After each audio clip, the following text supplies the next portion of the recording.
High school homecoming was originally made to celebrate the return of alumni to the campus to watch a football game or other type of event.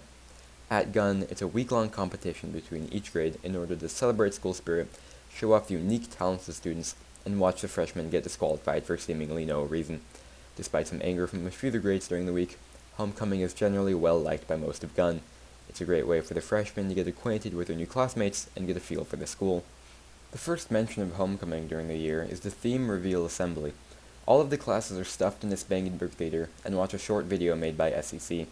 The plot is usually centered on how they can't think of any ideas and eventually decide on one right when time is running out.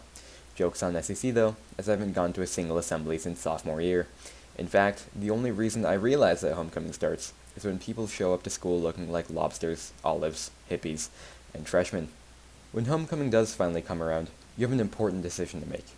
Are you going to take the time and effort to follow your grade themes, or are you going to be that one gray jacket senior that looks like a freshman on every single day?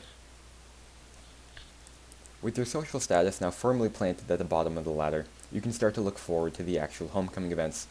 These competitive minigames involve various skills and talents that nobody in their right mind could ever find useful.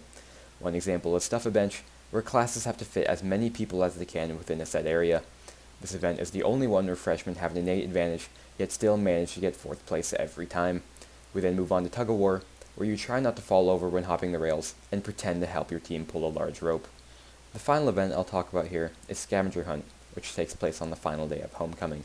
All the classes huddle around the senior quad, and an announcer in the center starts reciting random objects off a list. The first class to pass the item up to the president and deposit it into a bin wins the round. If my description is too confusing, just try to imagine an overeager garage sale, except instead of furniture and half-illegal prescription drugs being of interest, it's broken pencils and assorted body parts. My personal favorite part of homecoming is the air bands at the night rallies. Each class gathers as many students as they can to perform a dance in the boat gym. The dance is synced up to a popular song, and then the classes are rated by a group of judges to determine the winner.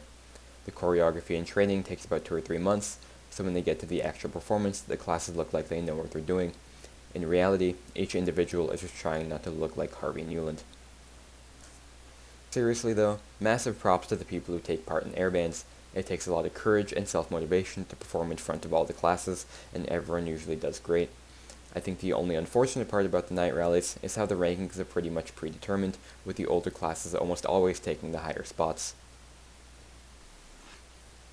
An important senior tradition I should probably mention is flooding the In-N-Out after the night rally, as it gives a nice conclusion to our week's efforts. One thing people criticize us for is the disruption of the restaurant environment. They ask things like, "Aren't you guys completely ruining the In-N-Out experience for the actual customers?"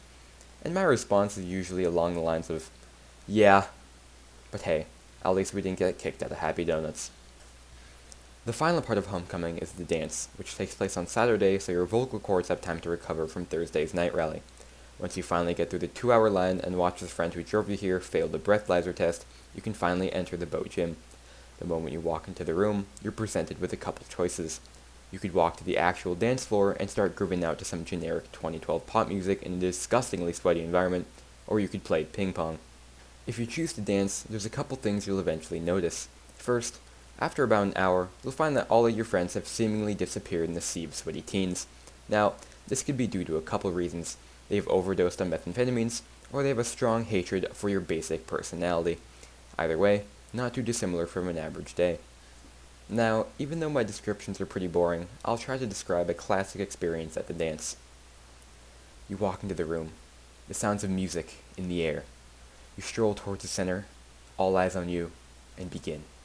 Within a few seconds, your arms are already moving at a pace that your own mind cannot understand, and your legs feel weightless as you step from side to side, synced up to the music. Sweat rolls down your forehead as you do one last maneuver, and deafening cheering floods your ears. You have finally done it. Your efforts have come to a culmination. You have won a round of ping pong.